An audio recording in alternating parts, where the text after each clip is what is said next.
then actually that step, that breach of, you know, going from being employed as opposed to working for yourself and carving your own destiny, it's that breach is actually quite small. That step isn't quite as big and as bold and scary as perhaps you perceived it to be. It's true, because that's actually one of the.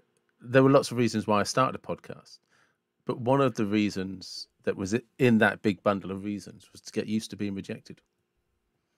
Because I have to reach out to people and ask them to come on as guests, and I always get more no's than yeses.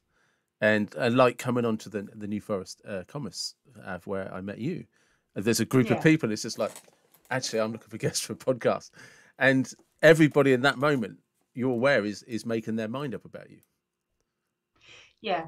And it was to get me you. And to be honest, I still get nervous about doing it. I still, I never get. What I'm used to is it doesn't matter.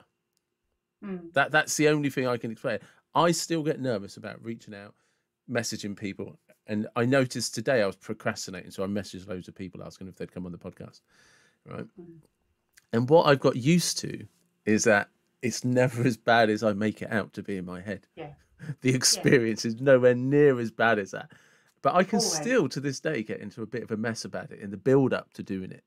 But that's what makes you absolutely human, isn't it? It David? Is. It's that acceptance of that. Yeah, it is. And as soon as you recognise that, from time to time, I doubt myself a bit, and I am a bit scared of what if someone says no.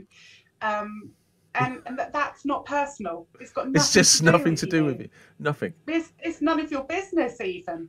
But recognising that it's quite a big part of learning, isn't it? It is. I mean, I still get dry mouth before, if I'm doing a training course or something, if I'm delivering mental health, whether it's in situ or online, or if perhaps I'm giving a talk, maybe it is just a talk and a presentation, or it's where I'm asking some questions and there's quite a degree of interaction, I can get myself a little bit fizzy with anxiety beforehand. And for me, my symptoms are I get clammy palms. They get a little bit clammy. I can feel my heart rates increase slightly. I get dry mouthed. And I think that's good, because it charges me and it means I care about it. Yeah. It means I want it to go well, and I'm passionate about why I'm there and why I've either elbowed my way in to be there, or I've been invited to be there. Either way, I'm proud to be there. I do believe in myself, but I think those symptoms are just going back to perhaps previous years where there has been, a low perceived value of my contribution, or a rejection of some kind.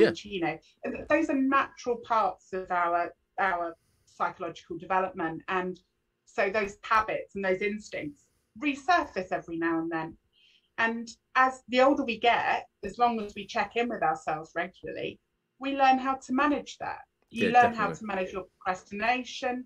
I learn how to manage my avoidance. From time to time, I think, today is not the day to be doing this or to be speaking to that person, because I know my energy is not in the right place. And there's other days where perhaps something happens or something doesn't happen. Sometimes it's because something doesn't happen that you expect to happen. And you're just more able to shrug your shoulders and say, what the heck, it doesn't matter. So what I'm referring to there is what we often term resilience. And our resilience is something that, again, coming back to your your observation of the reality of those that have lived through 1 or 2 world wars and their offspring and what they're thankful and grateful for.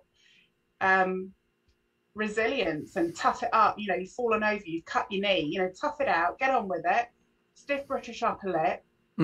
That's great to a point. I think, can I just interrupt? I don't mean to cut you off. I think one of the things that's greatly misunderstood about the stereotype of stiff upper lip, it came from a place of necessity. It was never meant to be an analogy of how to live your life moving forward. Its roots were very much in we live in some very life-threatening, dark times. So Yeah. come on, pull your big boy Yeah. pants up, stiff upper lip. Yeah. We Yeah. have to do this. Yeah. But if we Yeah, don't, absolutely. we lose our country. And I don't. Yeah. And of course, but now we look at it, it's like, oh, they were all just suppressing their feelings. No, they weren't. It wasn't about that. But if you're watching some of the most horrific times in human history unfolding in front of you, somebody has to tell you, mate, pick that gun up, get over the top of that trench and march forward. And off you go. Because the people back home, their bloody lives depend on it. And that stiff upper lip is where that comes from.